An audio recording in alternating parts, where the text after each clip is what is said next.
RD. Sharma solution देख रहे हैं। क्लास 12th है, चैप्टर 1 है ये, रिलेशन। एक्सरसाइज है 1.2।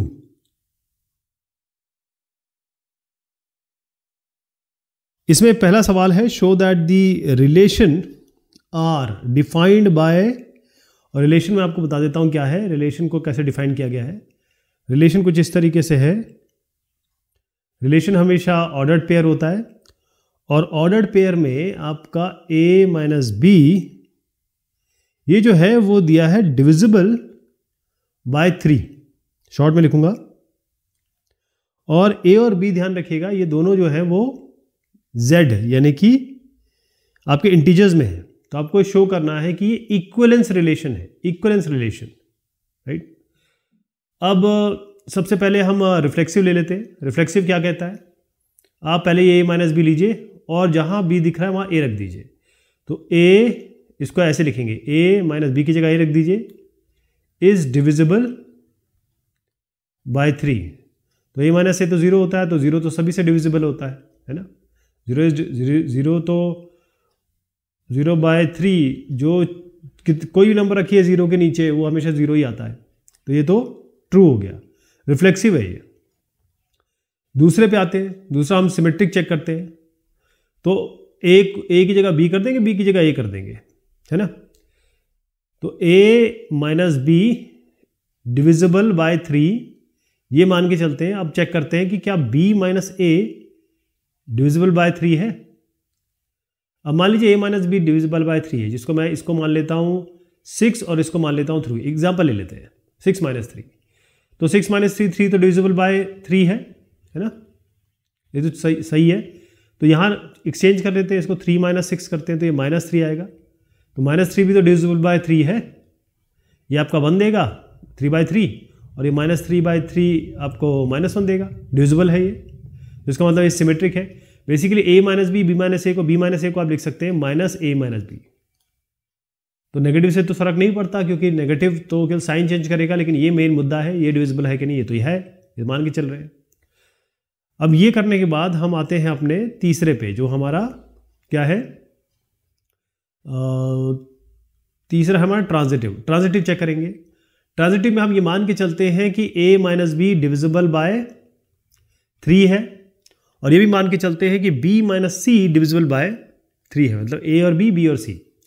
तो हमको ये देखना है तो कि क्या ये a और ये c, a minus C divisible by 3 है या नहीं। ठीक है जी।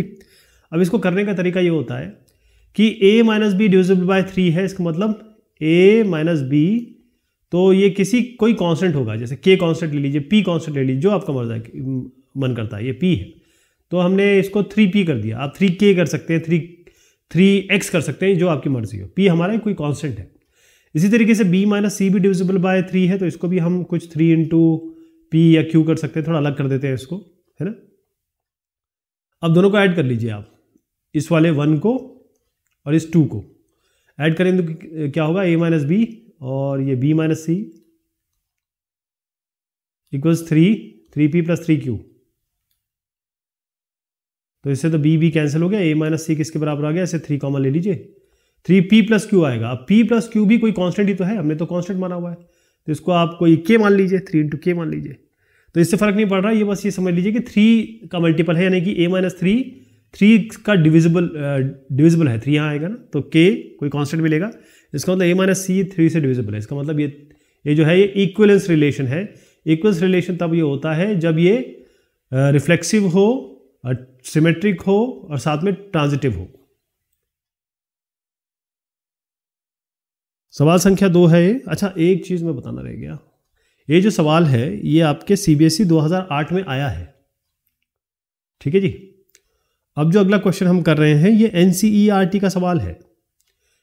एनसीईआरटी तो बिल्कुल सेम करना है जैसे अभी भी हमने किया ना, बिल्कुल वैसे ही करेंगे इसको। क्वेश्चन ये कह रहा है, show that the relation R on set z। तो सेट आपको ध्यान देना है, कौन सा सेट दिया है, ये आपको सेट दिया है z यानी कि इंटीजर्स, और रिलेशन कुछ इस तरीके से है आर। रिलेशन अगर आप समझ गए ना कि भाई ये रिलेशन किस तरीके से बनाया गया है, तो आप आराम से इक्विवेलेंस बता पाएंगे। 2 divides a minus B, okay. और इज एन इक्विवेलेंस रिलेशन, ये आपको पता करना है या शो करना है। तो बिल्कुल सेम ऐसे ही करेंगे जो हमने अभी क्वेश्चन किया ना, इसके 3 की जगह 2 कर दीजिए, बस एक ही बात होगी, बिल्कुल सेम टू सेम है, ध्यान रखिएगा, बिल्कुल सेम टू सेम क्वेश्चन है। तो मैं इसको फटाफट करता हूँ। रिफ्लेक्सिव चेक करते हैं, जहाँ ए है वहाँ बी रख दीजिए, तो a माइनस ए यानी कि 0, 0 डिविजिबल बाय 2 है, वैसे 0 सभी से डिविजिबल है, 2 क्या किसी भी नंबर से डिविजिबल है, तो रिफ्लेक्सिव हो गया ये। अब चलते हैं सिमेट्रिक पे।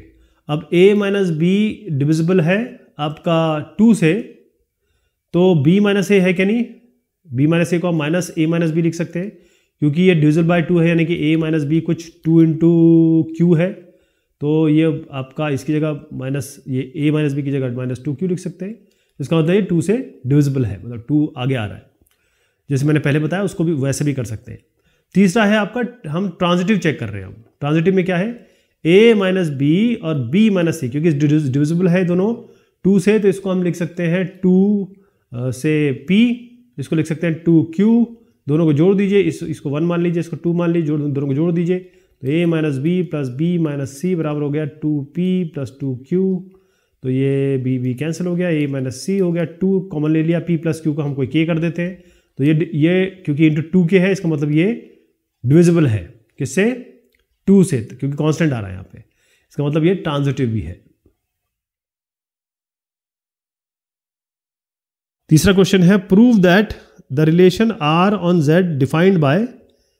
अब ये रिलेशन जो है, ये क्वेश्चन मैं आगे नहीं कर रहा हूँ, उसका कारण ये है कि बिल्कुल सेम क्वेश्चन है, ए बी ये एक रिलेशन में है, और a minus B is divisible by 5। जैसे हमने 2 का किया, जैसे 3 का किया, वैसे 5 का कर देंगे।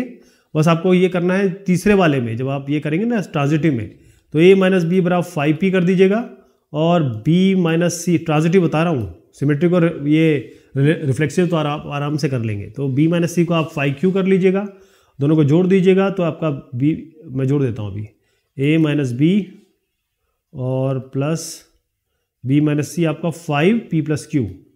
p और q कुछ भी कांस्टेंट है, ये आप कुछ भी ले सकते हैं ना, ये p और q लिया, आप अपना k l m n जो चाहे वो ले सकते हैं, तो a माइनस सी आपका 5 इंटू ए p प्लस क्यू को k कर दीजिए, तो डिविजिबल बाय 5 आ जाएगा। बिल्कुल सेम, फर्स्ट सेकंड थर्ड एकदम सेम क्वेश्चन है, और सबसे बड़ी बात है कि इसके बाद जो अगला क्वेश्चन आ रहा है वो भी बिल्कुल सेम है। अब इंपॉर्टेंट बात यह है कि ये CBSE 2010 में आया है, तो इसका इंपॉर्टेंस आप समझ सकते हैं सवाल का, है ना। फोर्थ सवाल भी बिल्कुल सेम ऐसा है, लेकिन फोर्थ मैं आपको करके बताऊंगा, बिल्कुल सेम है, पहला दूसरा तीसरा चौथा सब एकदम सेम है। चौथा भी सवाल हम देख रहे हैं, चौथे सवाल में केवल लिखा है डिविजिबल बाय n। जब हमने 2 चेक कर लिया, 3 चेक कर लिया, 5 चेक कर लिया इसके पिछले 3 सवाल में, तो n में क्या है, बिल्कुल सेम है। तो फटाफट करते हैं। रिलेशन कुछ इस तरीके से दिया है, मैं रिलेशन लिख देता हूं इसमें। रिलेशन आपको दिया हुआ है A B belongs to R, यानी कि रियल नंबर पे सेट है, और इम्प्लाइज रिलेशन कुछ इस तरीके से बन रहा है कि a minus B is divisible by n, divisible by n। तो इसको कैसे किया जाएगा, पहले मैं रिफ्लेक्सिव चेक करता हूँ। रिफ्लेक्सिव में क्या करते हैं, सीधा आप b की जगह a रख देते हैं, तो a माइनस ए, अब ये होता है 0, 0 तो डिविजिबल बाय एनी नंबर है, तो n किसी भी n से डिविजिबल है, तो यहाँ पर ये हो गया, ठीक है। और ये आपका ये हो गया डिविजिबल बाय n। अब मैं आपका चेक कर रहा हूँ सिमेट्रिक, ठीक है जी। सिमेट्रिक चेक करेंगे तो क्या करेंगे, a माइनस बी ये डिविजिबल बाय n है, तो इसको कुछ p इंटू एन लिख दीजिए, और b माइनस है क्या नहीं, क्या ये चेक करना है। तो b माइनस ए को हम माइनस a माइनस बी लिख सकते हैं, और माइनस a माइनस बी की जगह pn रख दीजिए। तो क्योंकि आप यहाँ देख रहे हैं n आ रहा है, तो ये डिविजिबल बाय n है ना। या ये कह सकते हैं कि a माइनस बी pn है, या a minus be divisible by n है, तो b माइनस ए क्या है, माइनस a माइनस बी। तो जब a minus be divisible by n है, तो माइनस a माइनस बी भी डिविजिबल बाय n होगा, क्योंकि ये तो क्या नेगेटिव लगा है नंबर इसके आगे। तो रिफ्लेक्सिव सिमेट्रिक। अब आते हैं ट्रांजिटिव पे। ट्रांजिटिव में क्या कहते हैं, a b c, इसमें 3 लेते हैं, तो a माइनस बी अगर डिविजिबल बाय n है तो इसको p इंटू एन कर दीजिए, और b माइनस सी मान के चल रहे हैं कि ये भी डिविजिबल बाय n है, तो इसको q इंटू एन कर दीजिए। अब दोनों को जोड़ दीजिए, ये इसको 1 मान लीजिए, इसको 2 मान लीजिए, तो ये हो जाएगा a minus B plus B minus C बराबर, यहाँ पर एन कांस्टेंट ले लीजिए, पी प्लस क्यू आ जाएगा। पी प्लस क्यू कुछ भी है क्योंकि तो हम मान के चल रहे हैं ना, तो ये कांस्टेंट है कोई एन इंटू के। तो इसमें ए माइनस सी, देखिए ये एन दिख रहा है आपको, डिविजिबल बाय एन, अगर इसको डिवाइड बाय एन यहाँ लाएंगे तो कोई कांस्टेंट देगा आपको, इसका मतलब ये आपका ट्रांजिटिव भी है। तो 4 सवाल एक जैसे हैं बिल्कुल, बस अलग बात है कि एक सीबीएसई 2008 में आया है, एक 2010 में आया है, एक एनसीईआरटी का क्वेश्चन है। Okay, question number 5। Equivalence relation वो होते हैं जो तीनों सिमेट्रिक, ट्रांजिटिव और तीसरा जो हमने बात की रिफ्लेक्सिव, तीनों होते हैं। अब सवाल संख्या 5 कर रहे हैं। 5 में कहा गया है let z be the set of integers. ये बहुत ध्यान देना है, z जो है वो आपका इंटीजर्स है। शो दैट रिलेशन r क्या दिया हुआ है, r दिया है ordered pair a comma b, ये इसमें a कॉमा b ये z को बिलोंग करता है, मतलब z क्या है इसमें इंटीजर्स, और साथ में दिया है a plus B is even. तो ये सबको दिमाग में तो रखना है लेकिन भूल जाना है आपको, ध्यान केवल इसको रखना है, a plus B is even. तो चलिए पहले रिफ्लेक्सिव चेक करते हैं। रिफ्लेक्सिव कैसे चेक करते हैं, मैंने आपको बताया था, जहां b दिख रहा है वहां a कर दीजिए, तो इसकी जगह मैं a रख रहा हूं, a प्लस a कर दीजिए। तो a प्लस a कितना होता है 2a। अब कोई भी नंबर जिसके आगे 2 आ जाता है वो डिविजिबल, वो आपका अपने आप इवन हो जाता है। जैसे 4 को कैसे लिख सकते हैं 2 इंटू 2, 8 को कैसे लिख सकते हैं 2 इंटू 4, जैसे 16 को कैसे लिख सकते हैं 2 इंटू 8। सब जिसके आगे 2 आ गया इसका मतलब डिविजिबल बाय 2 है, यानी कि इवन है। इवन का मतलब ये होता है डिविजिबल बाय 2। तो अगर आप ये देखें कि जो क्वेश्चन नंबर हमने लिया था सेकंड, क्वेश्चन नंबर 2 जैसा है बिल्कुल, ये इसमें कोई अंतर नहीं है। अच्छा, अब आते हैं हम अपने ट्रांजिटिव पे। ट्रांजिटिव पे क्या करेंगे, मैंने कहा था a और b की जगह एक्सचेंज कर दीजिए। तो जैसे a प्लस बी ये आपका डिविजिबल, ये इवन है, तो मान के चलते हैं 2 इंटू कोई कांस्टेंट कर लेते हैं इसको, है ये डिविजिबल, ये इवन है, मतलब 2 इंटू समथिंग होना चाहिए a प्लस बी, जैसे मैंने आपको ये समझाया। अब आप b प्लस a चेक करेंगे, तो b प्लस a क्या है, इसको यहाँ कर दीजिए, इसको यहाँ कर दीजिए, a प्लस बी तो है ये, तो ये 2k है, ये भी 2k के बराबर है।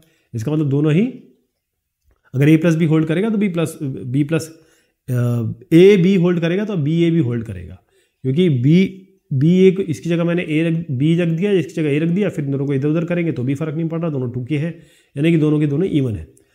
अब सिमेट्रिक हो गया है। अब हम आते हैं अपने ट्रांजिटिव, सिमेट्रिक था ये, ट्रांजिटिव अब कर रहे हैं। ट्रांजिटिव में क्या करेंगे कि a b c 3 लेते हैं इसमें, a b c। तो a प्लस बी ये आपका इवन है, मतलब 2 इंटू कुछ p ले लीजिए, b और c इवन है, b प्लस c ये बराबर 2q ले लीजिए। अब दोनों को आप जोड़ दीजिए, तो जोड़ के कुछ मिलने वाला है क्या, हमको बेसिकली क्या चाहिए, a प्लस c बराबर 2 इंटू समथिंग चाहिए, मान लीजिए कोई कांस्टेंट ऐसा चाहिए। तो जोड़ने से काम नहीं कर चलेगा, हमको इनको करना पड़ेगा सब, नहीं जो अगर सब्ट्रैक्ट करेंगे तो फिर हमको a माइनस सी मिले मतलब a प्लस सी चाहिए ना। ओके, तो एक काम करते हैं, इसमें a प्लस बी ये हो गया, b प्लस सी ये हो गया, चलिए जोड़ देते हैं, कोई नहीं, a इसमें ट्वाइस आ जाएगा, ट्वाइस को यहाँ कर देंगे, जोड़ दीजिए इसको, ये इसको 1 मान लीजिए, इसको 2 मान लीजिए। तो a प्लस बी इधर का और इधर का b प्लस सी, और साथ में ये हो जाएगा 2p प्लस 2q, तो 2p प्लस 2q।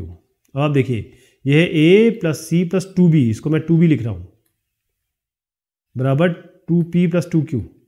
अब ये 2b को हम इधर ला रहे हैं, तो a प्लस सी बराबर हो गया 2p plus 2q plus minus 2b। अब इसमें से देखिए 2 कांस्टेंट ले सकते हैं आप, तो 2 into P plus Q minus B.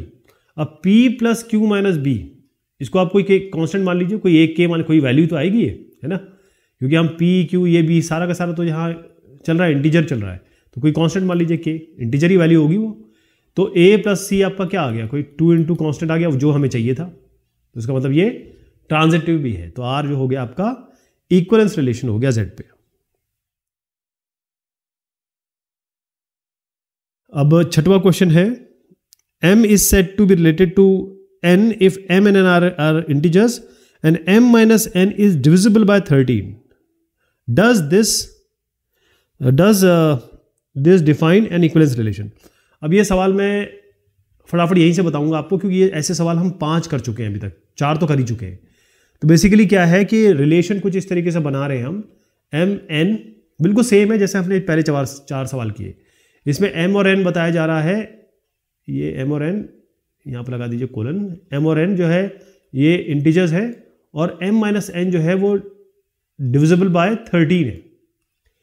तो रिफ्लेक्सिव चेक करने के लिए क्या है, m की जगह n रख दीजिए, तो m माइनस m ये हो गया 0, 0 तो किसी से भी डिविजिबल है तो 13 से भी है। अब आ जाइए सिमेट्रिक पे, सिमेट्रिक पे क्या है, m माइनस एन अगर है तो n माइनस m, बस जगह बदल दीजिएगा, जैसे a और b की जगह b और a करते हैं ना, m माइनस एन आपका इस n माइनस ये डिविजिबल बाय 13 है, यानी m माइनस एन कुछ 13k है, तो n माइनस एम कैसे लिख सकते हैं, माइनस एम माइनस एन, और ये तो डिविजिबल बाय है ही, मतलब 13k लिख सकते हैं, माइनस 13k, तो ये भी डिविजिबल बाय है आपका 13 है। ट्रांजिटिव को देख लेते हैं, ट्रांजिटिव में क्या है, m माइनस एन, अब इसमें एक चीज़ और जोड़ दीजिए, तो इसमें 3 ले लीजिए, m n o ले लीजिए, o हमेशा 0 के साथ मैच करता है इसलिए हम नॉर्मली लेते नहीं है, लेकिन अभी क्योंकि यहाँ करके दिखाया गया है इसलिए o मैं ले रहा हूँ। m माइनस एन आपका 13k p है, और मान के चलते हैं कि ये 13 से डिविजिबल है, और n माइनस ओ आपका किसके साथ डिविजिबल है, आपका ये भी 13 क्यू मान लीजिए कोई, दोनों को जोड़ दीजिए, तो m minus N plus n minus O, और ये हो जाएगा। अच्छा इसमें चाहिए क्या, अगर m और ये m n है और n o है, तो m माइनस o आपका कोई 13 इंटू कोई कांस्टेंट आना चाहिए, तो हमने इनको जोड़ दिया तो कितना आया 13, ये p और q को मैं अंदर रख दे रहा हूँ, ये कैंसिल हो गया, m माइनस ओ ये हो गया 13, इस p प्लस q को मैं कांस्टेंट ले रहा हूँ, तो m माइनस ओ भी डील कर रहा है, m माइनस ओ भी से होल्ड कर रहा है। ऐसे 4-5 सवाल हो चुके हैं सर, अब आपको एकदम दिमाग में बैठ जाना चाहिए कैसे करना है। अगला सवाल है 7वां सवाल। 7वां सवाल जो ये है, ये NCERT का सवाल है, तो जो भी लोग देख रहे हैं उनको अगर NCERT वो अलग से कर रहे हैं तो करने की ज़रूरत नहीं है, आप केवल RD शर्मा ही कर लीजिए, आपका NCERT भी कवर हो जाएगा और बल्कि ज़्यादा ही कवर हो जाएगा। सवाल देखते हैं, सवाल कहता है, 7वां सवाल है ये कह रहा है, late R be a relation on a set A of ordered pair of integer defined by x y related to uv if and only if xv equal yu। अच्छा इसमें क्या है कि आपको रिलेशन कुछ इस तरीके से बताया जा रहा है, रिलेशन मैं आपको बता देता हूँ। रिलेशन ये है कि ordered pair of integer, ordered pair किस तरीके से बताया गया है, एक्स वाई ये आपस में रिलेट होगा यू वी से, ये तभी होगा जब x इंटू वी, मतलब x इंटू वी, ये बाहर की जो मल्टीपल है वो v नहीं x इंटू, हाँ x इंटू वी, तो x इंटू वी इसका मल्टीपल जो होगा x इंटू वी ये बराबर होगा y इंटू यू, इसके मल्टीपल के बराबर, राइट। तो हम मान के चलते हैं कि भाई हमारे पास यू वी तो है, चलिए मैं रिफ्लेक्सिव पहले शुरू करता हूं। ए और बी आपके पास एक एलिमेंट है, ठीक है। अब ये X Y R U V करने का मतलब ये है कि आप अगर एक्स वाई मान के चलिए, ए बी मान के, एक्स वाई मान के चल लेते कोई बात नहीं, तो इसका मतलब क्या है कि X Y should be related to X Y, है ना, अपने आप से रिलेट होंगे ये, मतलब इस एक्स वाई की जगह ये यू वी की जगह आपको एक्स वाई रखना पड़ेगा, ये तो बात है। मैंने जैसे कहा था कि ए की जगह जो जहां जहां बी दिखता वहां ए रख देते हैं, यहाँ ऑर्डर्ड पेयर है तो हम यू वी की जगह एक्स वाई रख देंगे। तो ये कब होल्ड करेगा, जब X V equals Y into U होगा, X V into Y U. तो एक्स यहाँ पर वी क्या है, मैंने कहा था ये वी है, तो ये वाई इंटू वाई बराबर ये एक्स इंटू वाई, तो एक्स इंटू वाई और एक्स और वाई तो बराबर होते ही हैं, तो रिफ्लेक्सिव हो गया। आइए सिमेट्रिक चेक करते हैं। सिमेट्रिक क्या कहता है कि अगर आपका एक्स वाई रिलेटेड है यू वी से, तो आपका यू वी रिलेट होना चाहिए एक्स वाई से। तो ये कैसे रिलेट होगा, एक्स इंटू वी बराबर वाई इंटू यू से, और ये कैसे रिलेटेड होगा, एक्स इंटू यू बराबर नहीं यू इंटू वाई बराबर वी इंटू एक्स, ठीक है। तो ये वी एक्स यहां देख रहे हैं, इसको मैं ऐसे लिख देता हूं, वी एक्स बराबर यू वाई, तो ये तो एक ही चीज तो है, ये भी और ये दोनों एक ही चीज तो है, तो ये आपका सिमेट्रिक भी हो गया। आप ट्रांजिटिव पे आते हैं। ट्रांजिटिव में आपको जरा एक लेवल और जोड़ना पड़ेगा। कैसे जैसे एक्स वाई रिलेटेड है यू वी से और यू वी रिलेटेड है कोई पी क्यू से, तो हमको क्या चाहिए, हमको ये चाहिए कि एक्स वाई रिलेट हो पी क्यू से, मतलब ये इससे रिलेट हो, है ना। तो X Y R U V से कैसे रिलेटेड है, एक्स वी बराबर यू वाई, और ये रिलेटेड है, इसका मतलब क्या है, u इंटू क्यू बराबर v इंटू पी, ठीक है। अब ये रिलेट होगा तो क्या मिलना चाहिए आपको, x इंटू क्यू बराबर y इंटू पी, ये तो चाहिए ना। अब आप क्या करिए कि हम इसको मल्टीप्लाई कर देते हैं, X Y into X V into U Q बराबर u into Y into V into P. तो आप देखिए यहाँ पर ये यू वी, ये v से v काट दीजिए, u से u काट दीजिए, तो क्या बना, एक्स क्यू बराबर वाई पी। अब यही तो मिल गया, ये क्या है, ये बता रहा है कि भाई एक्स वाई पी क्यू से रिलेटेड है। इसका मतलब ये एक इक्वलेंस रिलेशन है, जब ये तीनों मिल जाएं तो आपका इक्वलेंस रिलेशन हो जाता है। सवाल संख्या 8 है, show that the relation R on set A. अब सेट ए को इन्होंने बाउंड कर रखा है, कैसे, सेट ए जो है वो बाउंडेड है, इसको समझिए। ये है x बिलोंग्स टू z, यानी कि मैं इंटीजर्स की बात कर रहा हूं, और इसमें जो x है वो बाउंडेड है, यानी कि 0 से बड़ा है और 12 से छोटा है, ठीक है। और ये कैसे गिवन है, रिलेशन क्या है आपका, रिलेशन आपको दिया है a, b, रिलेशन है a बराबर b हो, ठीक है। तो अब इसमें रिफ्लेक्सिव चेक करते हैं। मैंने आपको क्या बताया था, इस रिलेशन को ध्यान देना है आपको, और हर बार दिमाग में 0 से 12 के अंदर रखना है, लेकिन वो बाद में बात करेंगे। a और b के बराबर में क्या करना है, इस b की जगह a रख दीजिए, तो a तो a के बराबर होता ही है, ये तो सही हो गया, रिफ्लेक्सिव है। सिमेट्री की बात करते हैं, अगर a b के बराबर है तो मैं a और b को चेंज कर रहा हूँ, a और b की जगह चेंज कर रहा हूँ, तो यहाँ इसकी जगह b लिख रहा हूँ, इसकी जगह a रख रहा हूँ, तो a और b बराबर है तो b और a बराबर है, तो ये सिमेट्रिक भी हो गया, इसमें तो कोई चिंता ही नहीं है। ट्रांजिटिव पे आ जाइए, अगर a और b बराबर है और b और c बराबर है तो a और c बराबर होना चाहिए, वो तो होता ही है। a और b,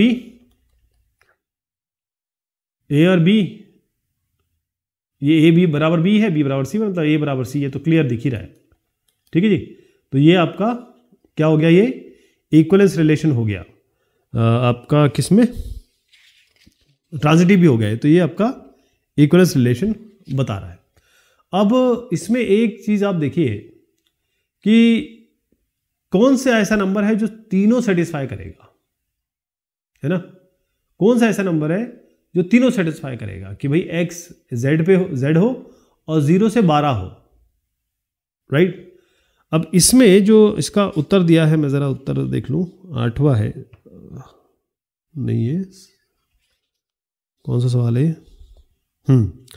तो ये जो इसमें आंसर्स दिए हुए हैं, इसमें एक चीज थोड़ा समझने की बात है कि कोई भी नंबर अगर इसमें आप ले लें, क्योंकि इन्होंने ये कहा है, 8वां जो सवाल है, show that the relation R, ये given by this, find the set of all elements related to 1। तो जो रिलेटेड टू 1 है वो तो 1 ही है ना। एक और सवाल है बेसिकली, एक तो इक्वलेंस रिलेशन तो हमने प्रूव कर ही दिया। इन्होंने कहा कि show that all the values which all the elements related to 1। तो अगर 1 से रिलेट करेंगे तो 1 बराबर 1, 1 बराबर 1 है तो ये भी 1 बराबर 1, 1 बराबर 1 है, ये भी 1 बराबर 1 है, तो 1 बराबर 1। तो इसमें जो सेट ऑफ एलिमेंट, जितने भी सेट ऑफ एलिमेंट जो 1 से रिलेटेड है, वो इसका उत्तर 1 ही है केवल, है ना, क्योंकि इक्वेशन इक्वालिटी है, 1 के साथ आप 2 को कभी इक्वेट नहीं कर सकते। कोई भी नंबर ले लीजिए इसमें, जैसे 12 के साथ आप 12 को ही इक्वेट कर सकते हैं, 12 के साथ 11 को नहीं कर सकते, तो 1 ही है इसका उत्तर। सवाल संख्या 9। अब सवाल संख्या 9 में है, late L be the set of all lines in xy plane and R be a relation in L defined by R equals, मैं रिलेशन लिख देता हूं, रिलेशन कुछ इस तरीके का है, रिलेशन है आपका, ये है L1 और ये है आपका L2, और यहां बताया गया है L1 is parallel to L2। मैं ऐसे लाइन बना देता हूं, इससे आप समझ जाइए कि पैरेलल की बात कर रहा हूं मैं। ये आपका रिलेशन है, ठीक है। Show that R is an equivalence relation, find the set of all lines related to the line y equals 2x plus 4। तो इसमें एक और चीज पूछी गई है, y इक्वल्स 2x प्लस 4 से कौन कौन सी लाइन रिलेटेड है, अगर इस तरीके का आपका रिलेशन है। ओके, अब सबसे पहली चीज इसमें आती है रिफ्लेक्सिव। रिफ्लेक्सिव का मतलब क्या होता है, अगर हम कहते हैं कि L1 रिलेटेड L2 से या L1 L3 से, जिससे भी हो, जब रिफ्लेक्सिव होता है तो हम दोनों को L मान लेते हैं, मतलब L1 रिलेटेड टू L2 या L2 रिलेटेड टू L2। तो क्या जो पहली लाइन है वो उसी लाइन से रिलेटेड है, पैरेलल है। तो अगर मैं एक ऐसी लाइन बनाऊं तो ये लाइन तो अपने से पैरेलल है ना, हर लाइन जो है अपने आप से पैरेलल होती है। तो मैं चाहे L1 कहूं या L2 कहूं, आपस में अपने आप के पैरेलल है। तो L1 कॉमा L1 अगर ये रिलेशन को बिलोंग करता है तो L1 इस रिलेशन जो हम L कह रहे हैं इसको बिलोंग करता है। बेसिकली L1 इज पैरेलल, या ये कहें कि L1 is parallel to L1, अपने आप को पैरेलल है।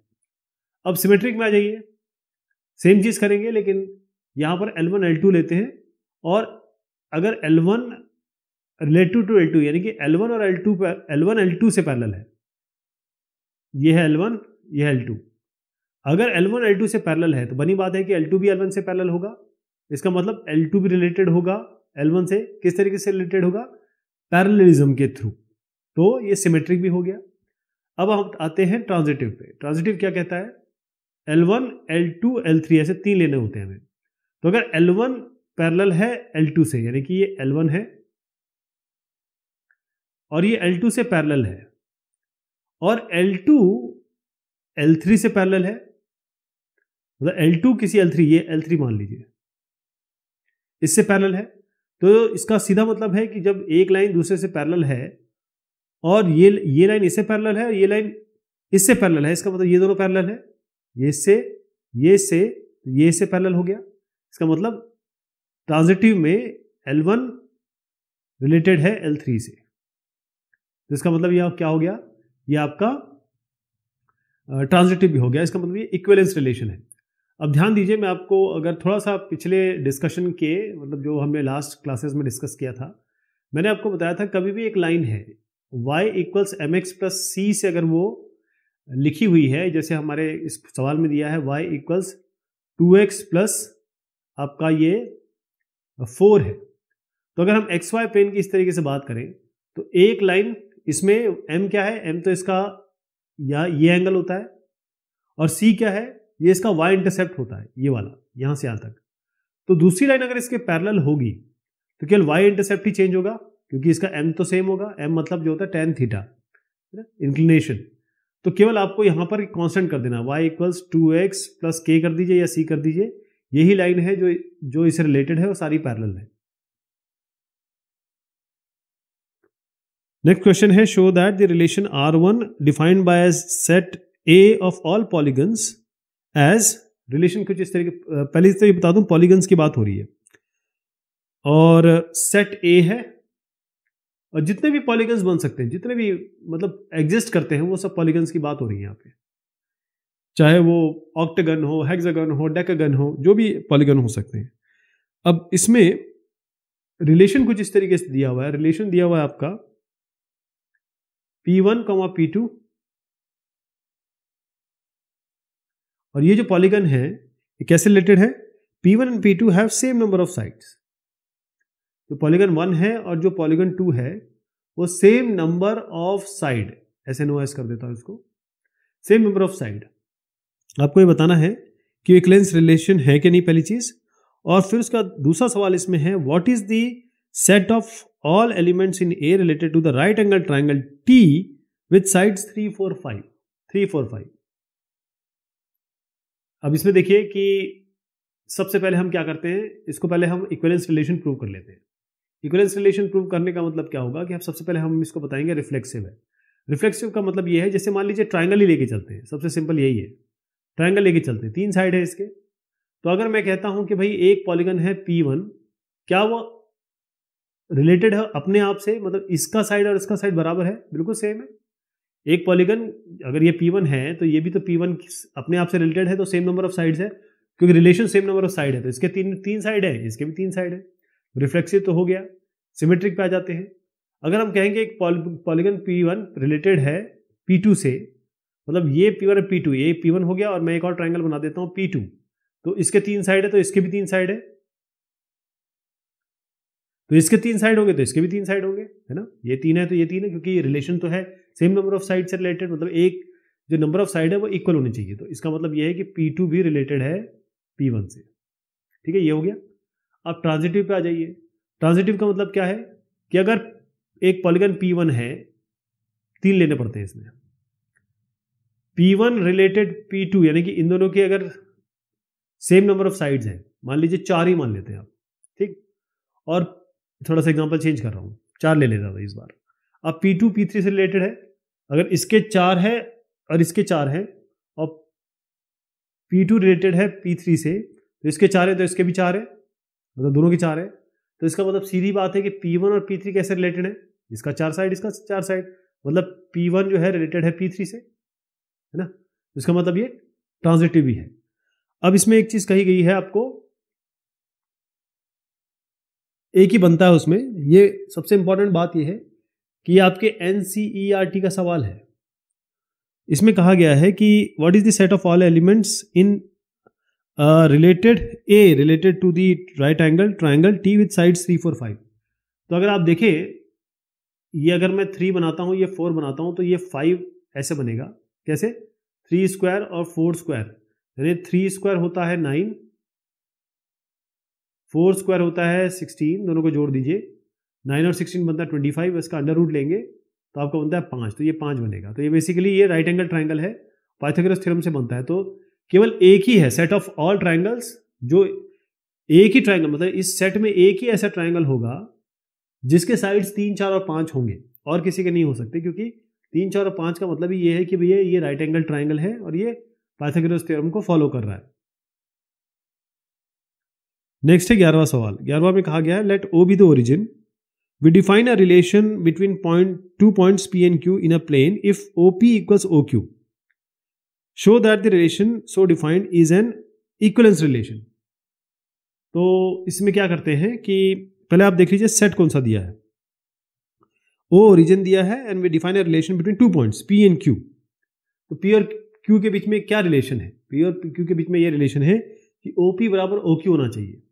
बेसिकली जो हमने एक क्वेश्चन किया था पहले A बराबर B, अगर आपको याद होगा कि जो क्वेश्चन नंबर 8 है ये उसी तरीके का क्वेश्चन है बिल्कुल, बस इसमें क्या किया, इसको थोड़ा सा ज्योमेट्रिक फॉर्म देने की कोशिश की है, ज्योमेट्रिक तरीके से पूछा गया है।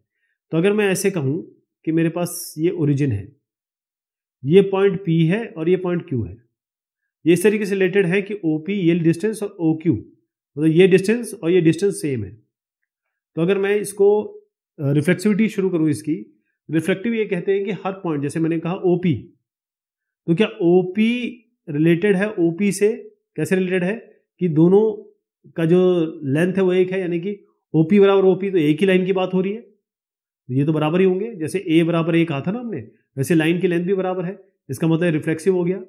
अब आते हैं हम सिमेट्रिक पे, अगर OP और OQ ये दोनों बराबर हैं, तो क्या OQ और OP बराबर होंगे, बिल्कुल सब बिल्कुल बराबर होंगे। अगर ये इसके बराबर है तो ये भी इसके बराबर है, यानी कि 2 लाइन बनाई हमने और हम ये कह रहे हैं ये लाइन इसके बराबर है तो ये भी तो लाइन इसके बराबर होगी, है ना, तो सिमेट्रिक हो गया।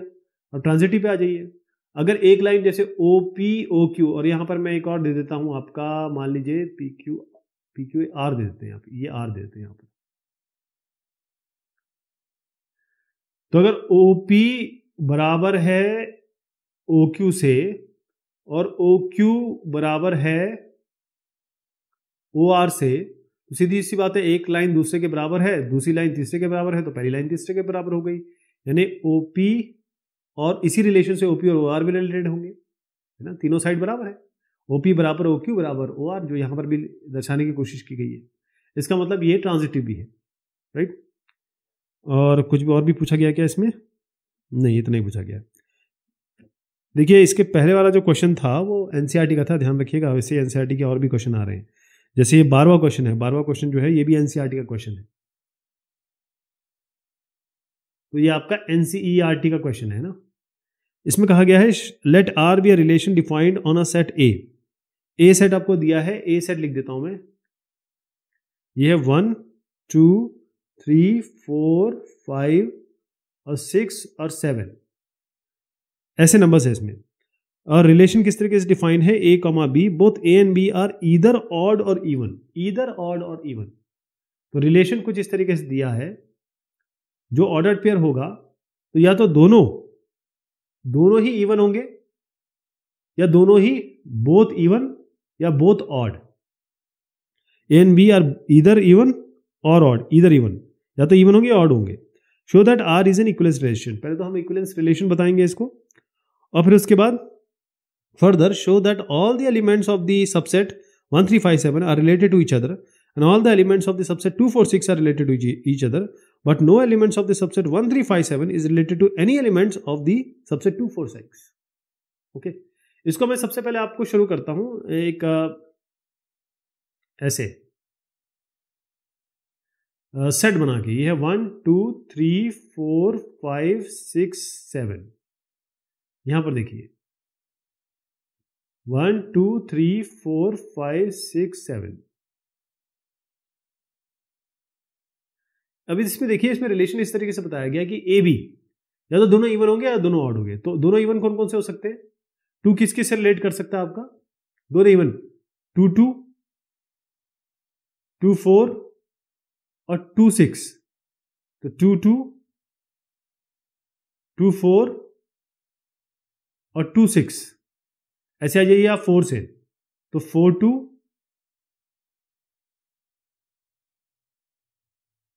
4 4 और 4 6 ऐसे लेट करेगा ना। ऐसे आप आ जाइए 6 पे, ये 4 2 4 4 और 4 6 हो गया। ऐसे 6 पे आ जाइए, 6 6 2 6 4 और 6 6। ठीक है जी, ये हो गया। ये मैं क्यों कर रहा हूं, क्योंकि मैं जो सेकंड पार्ट है इसका, उसका आंसर देने की यहीं पे कोशिश कर रहा हूं। हम इसको अभी इक्विवेलेंस रिलेशन तो आराम से प्रूव कर सकते हैं, लेकिन आगे की बात बता रहा हूं मैं आपको। अब आप देखिए कि इसमें सारे, अगर मैं इसका एक सेट बनाऊं और फिर आपस में रिलेट करूं तो कौन कौन से मेंबर्स हैं।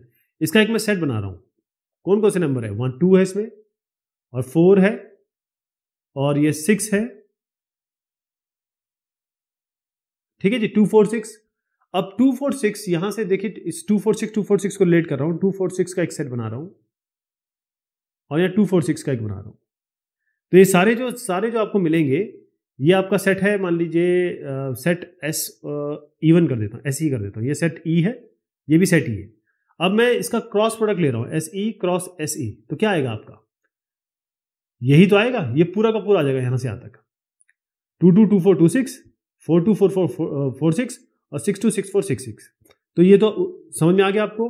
2 4 6 वाला सेट, वो वाला सेट बन रहा है, 2 4 6 वाला जो सेट बन रहा है वो सारे के सारे आपस में रिलेटेड है। ओके, ये जो सेट है 2 4 6 वो आपस में रिलेटेड है, और ये कोई भी सेट, कोई भी इसका मेंबर 1 3 5 7 से रिलेटेड नहीं है, क्योंकि अगर मैं 1 3 इसी से, ये तो समझ गया आप। अब अगर ऑड में रिलेट करूंगा तो क्या बनेगा, अब मैं केवल ऑड ले रहा हूं, यहां से एक लाइन मैंने नहीं खींच रहा हूं, मैं यही बता रहा हूं आपको। अब केवल ऑड ले लीजिए आप, ऑड क्या बनेगा, 1 3 5 7। अब मैं इसको कह रहा हूं एस ओ ऑड, और इसको भी एस ओ, 1 3 5 7। अब इसका क्रॉस प्रोडक्ट ले लीजिए आप, S O cross S O, तो क्या बनेगा इसमें, 1 1 1 3 1 5 1 7, 3 1 3 3 3 5 3 7, 5 1 5 3 5 5 5 7 और 7 1 7 3 7 5 7 7। तो ये जो सेट मैंने बनाया है, मतलब ये जो रिलेशन बनाया है, बेसिकली सेट नहीं, ये रिलेशन है। ये रिलेशन इस सेट से आया है, S E cross S E से, और ये जो रिलेशन आया है वो किससे आया है, S O cross S O से। तो हर एक 1 3 5 7 1 3 5 7 से रिलेटेड है। ओके, ये क्लियर हो गया आपको। ये हमने सेकंड पार्ट का एक तरीके से आंसर देने की कोशिश की है, जिससे हम फर्स्ट पार्ट पे भी पहुंच जाएंगे। अब मैं इसको जरा हटा रहा हूं, इसको बताना जरूरी ये था क्योंकि अब आपका ये क्लियर हो जाएगा इक्विवेलेंस रिलेशन कैसे बनेगा। पहली चीज तो ये है कि अगर मैं इसको रिफ्लेक्सिव मानूं तो ए रिलेटेड टू ए, अगर मैं सेट ले लूँ ये वाला 1 2 3 4 5 6 7 और रिलेशन क्या है, रिलेशन है कि इस तरीके से रिलेशन होगा तो या कि दोनों इवन हो या दोनों ऑड हो। तो आप अगर आप देखिए मैं इवन ऑड दोनों बताऊंगा आपको। अगर मैं कहूँ ए रिलेटेड टू ए है या कोई आप बी ले लीजिए, बी रिलेटेड टू बी है, ए मान लीजिए इसमें इवन है, ए मान लीजिए इवन है जैसे 2, तो 2 रिलेटेड टू 2 है, कैसे रिलेटेड है कि दोनों इवन है, तो 2 और 2 दोनों इवन है। कोई और उठा लीजिए 7 रिलेटेड टू 7, कैसे रिलेटेड है क्योंकि 7 7 दोनों ही ऑड है, तो ये आपका रिफ्लेक्सिव हो गया। सिमेट्रिक में आ जाइए, अगर आप कह रहे हैं कि 2 रिलेटेड टू मतलब ए रिलेटेड टू बी है तो बी रिलेटेड टू ए होना चाहिए। जैसे 2 रिलेटेड टू 4 है तो 4 रिलेटेड टू 2 है, तो दोनों के दोनों आपके इवन हो गए। और अगर आप ये कहें कि 1 रिलेटेड टू 3 और 3 रिलेटेड टू 1, तो 1 3 भी ऑड है और 3 रिलेटेड टू 1 ऑड है, क्योंकि दोनों इवन होने चाहिए, दोनों ऑड होने चाहिए। ट्रांजिटिव में आ जाइए, अब आप 3 लेंगे इसमें, ये ए बी सी में अलग अलग ले रहा हूँ, ये मैं ए बी सी अलग अलग ले रहा हूँ। अब मैं ए रिलेटेड टू बी और बी रिलेटेड टू सी से हम प्रूव करेंगे कि ए रिलेटेड टू सी हो। अब ए बी सी तीनों हम इवन ले रहे हैं, जैसे 2 4 और 6, तो 2 4 से रिलेटेड है, 4 6 से रिलेटेड है, तो अपने आप 2 6 से रिलेटेड हो जाएगा और दोनों इवन है। यहाँ पर आप 1 3 7 ले लीजिए, 1 3 5 भी ले सकते थे। तो अगर 1 रिलेटेड है 3 से, 3 रिलेटेड है 7 से, तो 1 रिलेटेड है 7 से, क्योंकि हमको कंडीशन क्या दी गई, हमको कंडीशन दी है कि दोनों या तो इवन होने चाहिए तो दोनों ऑड होने चाहिए, या तो इवन होंगे ऑड होंगे। तो इस तरीके से आप देख रहे हैं कि ये आपका दोनों ही केस में, इवन ऑड दोनों ही केस में आपका ट्रांजिटिव है। और हम ये देख रहे हैं कि 1 3 5 7 ऑड है, ये आपस में रिलेटेड है, जैसे मैंने आपको सेट बना के दिखाया, और 2 4 6 आपके इवन है जो आपस में रिलेटेड है। क्वेश्चन नंबर 13 देख रहे हैं आप, 13 में क्या कहा गया है, let S be a relation on set R of all real numbers defined by, prove that S is not an equivalence relation on R. अब इसमें हर बार हमने अभी तक जो 12 क्वेश्चन पिछले किए हैं उसमें हमेशा हमने इक्विवेलेंस रिलेशन प्रूव किया, यहां हम प्रूव करेंगे कि इक्विवेलेंस रिलेशन नहीं है। तो सेट क्या है आपका, सेट आपको दिया है ए कॉमा बी, वो तो होता ही है, और बिलोंग टू आर, आर आपका रियल नंबर है और आर क्रॉस आर है, बेसिकली आर क्रॉस आर ही होता है क्योंकि जो कार्टेशियन प्रोडक्ट होता है उसी से निकल के आता है। और जो रिलेशन दिया है वो ए स्क्वायर प्लस बी स्क्वायर बराबर 1। अब इसमें रिलेशन जब दिया रहता है ना तो बहुत आसान हो जाता है। जैसे मैं रिफ्लेक्सिव चेक करता हूँ, आपको क्या करना है, एक ही जगह भी रख दीजिए, आप सीधी सी बात, ए स्क्वायर प्लस एक ही जगह बी स्क्वायर रखता हूँ, तो 2a स्क्वायर बराबर 1, 2a स्क्वायर बराबर 1 हो सकता है क्या, ए स्क्वायर बराबर हाफ हो सकता है, ए बराबर 1/√2 अगर देखा जाए तो ये तो रियल नंबर नहीं है आपका, तो ए स्क्वायर प्लस ए स्क्वायर आपका 1 नहीं होगा, क्योंकि अगर ए रियल नंबर को बिलोंग करता है तो ये तो नहीं होगा, ठीक, इस सेट को बिलोंग नहीं कर रहा है। क्लियर।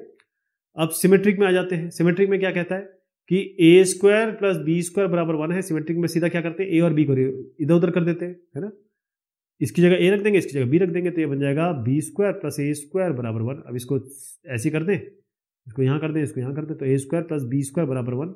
अब ये और ये तो बिल्कुल एक है, इसका मतलब ये सिमेट्रिक है। सिमेट्रिक तो हो गया, रिफ्लेक्सिव नहीं है। अच्छा, एक रिफ्लेक्सिव ही नहीं है तो इसका मतलब ये है कि इक्विवेलेंस तो हो ही नहीं सकता है, क्योंकि इक्विवेलेंस का मतलब है तीनों होने चाहिए। चलिए ट्रांजिटिव भी चेक कर लेते हैं। ट्रांजिटिव में क्या है, अगर ए स्क्वायर प्लस बी, मैं ए भी ले रहा हूँ इसमें और इसमें बी सी ले रहा हूँ, ए स्क्वायर प्लस बी स्क्वायर बराबर 1 है, इसमें बी स्क्वायर प्लस सी स्क्वायर बराबर 1 है, तो आपका ए स्क्वायर प्लस सी स्क्वायर बराबर 1 आना चाहिए। क्या ये हो सकता है? करके देख लेते। ए स्क्वायर यहाँ से क्या मिलेगा आपको, 1 माइनस बी स्क्वायर, ए स्क्वायर मिल रहा है आपका 1 माइनस बी स्क्वायर यहाँ से, और सी स्क्वायर क्या मिल रहा है आपको, 1 माइनस बी स्क्वायर, तो यहाँ पर सी स्क्वायर की जगह 1 माइनस बी स्क्वायर लिख देते हैं, बराबर 1 है ना।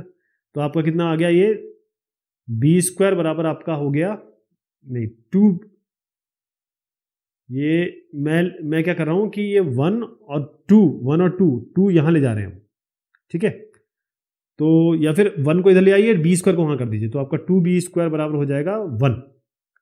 मैंने क्या किया, इसको कैंसिल कर दिया, यहाँ माइनस माइनस की जगह जो -2b स्क्वायर बना था वो यहाँ ले गए, और फिर आपका क्या आ गया, बी स्क्वायर बराबर 1/2, तो b आपका हो गया 1/√2।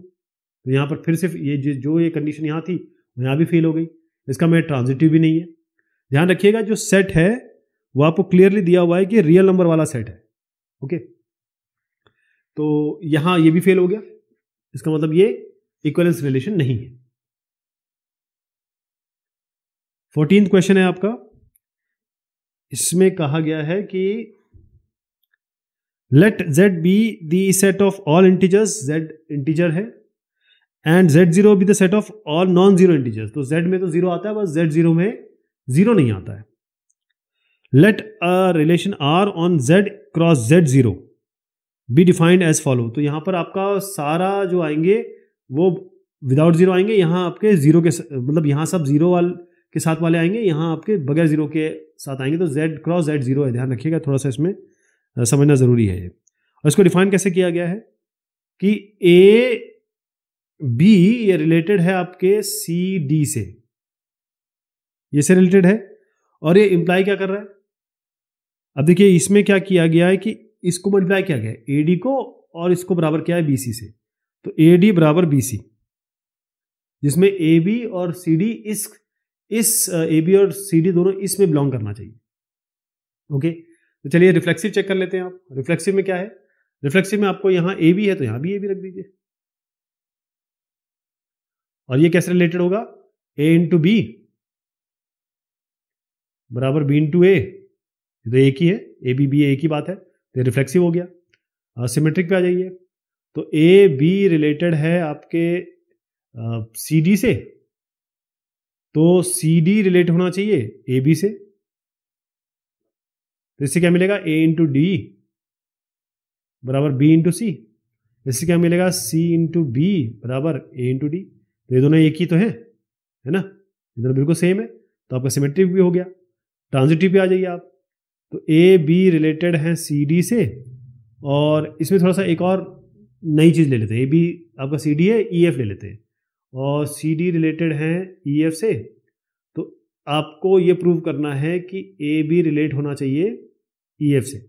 तो ए बी सी डी से रिलेटेड है, तो ए डी बराबर आपका क्या हो जाएगा, ए बी बराबर हो जाएगा बी सी, और यहां मिलेगा आपको सी एफ बराबर डी ई। अब दोनों को मल्टीप्लाई कर लीजिए, A D into C F बराबर बी सी इंटू डी। यहां से डी सी और डी सी हटा दीजिए, डिवाइड कर दीजिए डी सी से दोनों को, तो आपको यहां से मिलेगा ए एफ बराबर आपका ई बी, और यहां से क्या मिलना चाहिए, ए एफ बराबर बी ई। तो ये तो दोनों सेम हो गए, यहां से भी मिल गया, ये हमें चाहिए ही था, तो ये इसका आपका क्या हो गया, ये ट्रांजिटिव हो गया। Prove that R is an equivalence relation, ये तो हमने प्रूव कर दिया। अब आपका 15 क्वेश्चन है। 15 में कहा गया है if R and S are relation on set A then prove that R and S are symmetric implies R intersection S and R union S are symmetric. मतलब आर और एस दो आपके अलग अलग रिलेशन है सेट ए पर, तो हमको प्रूव करना है आर और एस सिमेट्रिक होंगे।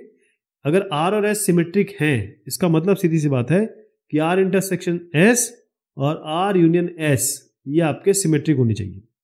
और दूसरा पार्ट पूछा गया है कि आर अगर रिफ्लेक्सिव है और एस कोई भी रिलेशन है, तो आर यूनियन एस भी रिफ्लेक्सिव होगा। तो इसको प्रूव करने के लिए मैं थोड़ा सा आपको इसी जो सॉल्यूशन है यही पे ले जा रहा हूँ, क्योंकि थोड़ा समय ज़्यादा लग रहा है, ऑलरेडी 25 मिनट्स हो चुके हैं। तो अब देखिए इसमें क्या करना होता है कि आर और एस हमारे सिमेट्रिक रिलेशन है। सिमेट्रिक का मतलब क्या होता है, सिमेट्रिक का मतलब ये होता है कि ए बी रिलेटेड है, ए बी से रिलेटेड है तो बी ए से रिलेटेड है। इसका मतलब ये है कि जो रिलेशन है वो सबसेट है ए क्रॉस, क्योंकि सेट ए है ए क्रॉस ए का, और एस भी सबसेट है ए क्रॉस ए का, दोनों सिमेट्रिक है। तो सिमेट्रिक भी छोड़िए, आर आपका वैसे ही सबसेट होगा। ये रिलेशन कहाँ से आता है, कोई भी रिलेशन किससे बनता है, अगर आपको एक सेट ए दिया हुआ है तो ए क्रॉस ए से ही तो बनता है रिलेशन। तो आपका आर भी सबसेट है, इसका आर भी सबसेट है ए क्रॉस ए का, और एस भी सबसेट है ए क्रॉस ए का। इसका मतलब ये दोनों सबसेट है, मतलब आर इंटरसेक्शन एस भी सबसेट है ए क्रॉस ए का। इसका मतलब आर इंटरसेक्शन एक रिलेशन हो गया एक ए पे। अब ए और बी लीजिए, इसमें ए और बी इस सेट ए को बिलोंग करते हैं, एक सेट को बिलोंग करते हैं। तो इसका मतलब ए कॉमा बी इस, क्योंकि ये भी रिलेशन है ए से, तो ए और बी इसको आर इंटरसेक्शन बी को भी, आर इंटरसेक्शन एस को भी बिलोंग करेंगे। अच्छा, ए बी आर इंटरसेक्शन को एस को बिलोंग कर रहे हैं, इसका मतलब ए बी इंडिविजुअली ए और बी आर में भी है और ए और बी एस में भी है। इंटरसेक्शन का मतलब यही होता है कि भाई दोनों में होने चाहिए। तो इसका मतलब क्या है कि बी ए बिलोंग, एक ए और बी को मैंने इसकी बगैर जगह चेंज कर दी, ए और बी, तो ए और बी है तो बी ए कर दिया, यहाँ बी है तो बी ए कर दिया। तो B A belong to R और B A belong to S. जब एक एलिमेंट आपका बिलोंग करता है, जैसे मैंने कहा ना, अगर ए रिलेटेड टू बी है और बी रिलेटेड टू ए हो गया, मतलब अगर ए भी है तो बी ए भी है, तो हम कह सकते हैं कि सिमेट्रिक है। वही हमने यहाँ कॉन्सेप्ट लगाया है। कैसे? ए बी की जगह बी ए कर दिया, बी ए की जगह ए बी कर दिया, और क्योंकि बी ए भी बिलोंग कर रहा है मतलब आर सिमेट्रिक है। ए बी बिलोंग्स, कहने का मतलब यहाँ इसको देखिएगा, एक बताता हूँ आपको। ए और बी अगर रिलेशन को बिलोंग कर रहा है और बी और ए भी रिलेशन को बिलोंग करता है, इसका मतलब ये सिमेट्रिक है। ये भी कॉन्सेप्ट यहाँ है, ए बी एस को बिलोंग कर रहा है, बी एस को बिलोंग कर रहा है, इसका मतलब ये सिमेट्रिक है। इसका मतलब बी और ए ये किसको बिलोंग कर रहा है? आर इंटरसेक्शन एस को। इसका मतलब ये हो गया, मतलब ये तो क्लियर हो गया कि ये सिमेट्रिक हो गया। और सिमेट्रिक के कारण हमने कहा कि ए और बी दोनों आर इंटरसेक्शन को बिलोंग कर रहा है। तो ए और बी दोनों आर एस को बिलोंग कर रहा है, तो इसकी जगह चेंज कर दीजिए। बी ए की जगह आपने किया, इसको ए बी कर दीजिए। तो बी ए हो चाहे ए बी हो, दोनों के दोनों आर इंटरसेक्शन को बिलोंग कर रहे हैं, तो आर इंटरसेक्शन आपका सिमेट्रिक हो गया। इसी तरीके से आप जरा यूनियन पे आते हैं। ए और बी बिलोंग कर रहा है ए को, ए और बी बिलोंग करना ही चाहिए ए को, क्योंकि ए तो सेट ही है ना। और इस तरीके से क्योंकि ए बी बिलोंग कर रहा है, अब यूनियन होगा, आर यूनियन एस लीजिए, आर यूनियन एस में तो ए और बी अपने आप आ जाएगा। ए और बी तो होगा, यूनियन मतलब होता है सारे के सारे। तो ए बी इसका मतलब आर को बिलोंग कर रहा है। देखिए यहां मैंने एंड लिखा हुआ है, यहां और लिखा हुआ है, तो ए बी बिलोंग कर रहा है आर को और साथ में ए बी बिलोंग कर रहा है एस को। इसमें हम दोनों ही होने चाहिए, ये इसको बिलोंग करना चाहिए और ये भी इसको बिलोंग करना चाहिए। इसमें यह है कि ये इसको बिलोंग कर सकता है, ये इसको बिलोंग कर सकता है, या दोनों को बिलोंग कर सकता है। अब ए और बी की जगह चेंज कर दी, ए और बी की जगह चेंज कर दी, बी ए कर दिया, बी ए कर दिया। इसका मतलब अगर ए बी आर को है बिलोंग कर रहा है और बी ए भी आर में आता है, इसका मतलब आर आपका सिमेट्रिक हो गया। इस तरीके से ये कॉन्सेप्ट से एस भी सिमेट्रिक हो गया। तो आर और एस दोनों सिमेट्रिक है, इसका मतलब बी ए जो है वो आर यूनियन एस में आ रहा है, आर यूनियन एस भी सिमेट्रिक हो गया। क्लियर हो गया? ये आपको पहली एक्सरसाइज और पहले डिस्कशन से समझना पड़ेगा, तब आपको ये कॉन्सेप्ट समझ में आएगा। अगला मैं बता रहा हूँ सेकंड वाला। सेकंड वाले में क्या कहता है ये कि R is reflexive and S is any relation, R union S is reflexive. तो देखिए आर इज रिफ्लेक्सिव, एस कोई भी रिलेशन हो सकता है। तो हम क्या करते हैं, ए कोई भी एक ए एलिमेंट ले लेते हैं। मतलब हमारा एक ए सेट है और उसमें ए है हमारे पास, और भी होंगे। तो ए कॉमा ए बिलोंग कर रहा है आर को, क्यों? क्योंकि रिफ्लेक्सिव है ना। ए कॉमा ए बिलोंग कर रहा है आर को, आर रिफ्लेक्सिव है। इसका मतलब क्या है कि एक बिलोंग कर रहा है किसको? आर यूनियन एस, आर में तो है ही, यूनियन एस के साथ कर दीजिए आप। तो जब ए कॉमा ए बिलोंग कर रहा है आर को, ए बिलोंग कर रहा है आर यूनियन एस को, इसका मतलब आर यूनियन एस जो है वो रिफ्लेक्सिव है। मतलब ए पे रिफ्लेक्सिव है। रिफ्लेक्सिव का मतलब क्या होता है? आप, मेरा कहने का मतलब ये है कि अगर आप एक आर सेट को लीजिए और रिफ्लेक्सिव है, एस कोई भी हो, तो अगर इसका यूनियन कर लीजिए तो क्या फर्क पड़ता है? क्योंकि ए तो इसको बिलोंग कर रहा है, इसका मतलब ये ए आर को बिलोंग करेगा या ए एस को बिलोंग करेगा या फिर दोनों को कर सकता है। ये तो ऑलरेडी है ही इसमें, तो ये कंडीशन फुलफिल हो रही है। तो A belong to R union S, तो इसका मतलब ये है आर यूनियन एस आपका रिफ्लेक्सिव है ए पर। नेक्स्ट वाला है 16वां सवाल। इसमें कहा गया if R and S are transitive relation on set A, then prove that R union S may not be a transitive relation on A. तो आर और एस आपके दो रिलेशन हैं। अगर ये आर और एस दोनों ट्रांजिटिव हैं, मतलब ये ए बी सी वाला रूल फॉलो करता है, ए बी सी वाला करता है कि यानी कि ए रिलेटेड टू बी है तो बी रिलेटेड टू सी है, तो ए रिलेटेड टू सी है, ये फॉलो करता है, ये भी यही फॉलो करता है। अब आपको बताना है कि आर यूनियन एस अगर करें तो ये जरूरी नहीं है कि ये भी ट्रांजिटिव हो। ओके, देखिए मैं क्या कर रहा हूं, इसमें एक सेट ले रहे ए, जिसको हम कह रहे हैं ए बी सी, ठीक। अब इसमें आर हम अलग से एक आर रिलेशन बना रहे हैं जिसमें ए है, ए बी है और बी ए है और बी बी है। तो अब इसको ध्यान से देखिए, ये आपका ट्रांजिटिव है। ट्रांजिटिव कैसे है आपका? अगर ए बी है और बी ए है तो ए होना चाहिए, वो आपको दिख रहा है, ठीक। तो ए बी ए। इसी तरीके से अगर आप, ये आपका ट्रांजिटिव तो खैर दिख रहा है, और यहां पर देख लीजिए, कोई भी उठा लीजिए, ए है और ए बी है तो क्या मिलना चाहिए? ए बी मिलना चाहिए, वो भी आपको दिख रहा है। तो इस तरीके से ये आपका ट्रांजिटिव तो हो गया। दूसरा हमने सेट लिया एस, उसमें क्या किया? बी बी सी CB और CC। तो इसमें देखिए BB है BC है तो BC होना चाहिए, BB और BC है तो BC होना चाहिए, वो है ही ऑलरेडी। BC है और CC है तो BC और CC में CC होना, BC और CC, BC CC में आपका BC होना चाहिए, वो आपको यहाँ दिख ही रहा है। तो कहने का मतलब ये इस तरीके से बनाया गया है कि ये ट्रांजिटिव है, राइट। अब ये दोनों ट्रांजिटिव है, हम इसका अब यूनियन कर रहे हैं, तो क्या इसका यूनियन में ट्रांजिटिव होगा ये देखना है। इसको देखिए बहुत ध्यान से, मैंने दो सेट बनाए अलग अलग और ये प्रूव कर दिया कि ये दोनों आपके ट्रांजिटिव है। अब आप देखिए कि हमने इसको R यूनियन S ले लिया। R यूनियन S का मतलब क्या है कि इन दोनों को आप यूनियन कर दीजिए, यानी अब इन दोनों को आप भूल जाइए, बस ये मान लीजिए ये पूरा एक सेट है, यहां से लेकर इसको भूल जाइए, ये पूरा एक सेट है। तो A भी इसमें बिलोंग कर रहा है R यूनियन S को। इस पूरे सेट को देखिए, ये चारों भी इसमें है, ये चारों इसमें, मैं लिख नहीं रहा हूं, मान के चलिए कि ये 8 मेंबर है उसमें, तो इसमें AB है, AB है ना, और BC भी दिख रहा है आपको, तो इसका मतलब AC होना चाहिए। क्या आपको AC कहीं भी दिख रहा है? यहां पर नहीं दिख रहा। अगर AB BC है तो AC होना चाहिए, जो कि नहीं दिख रहा।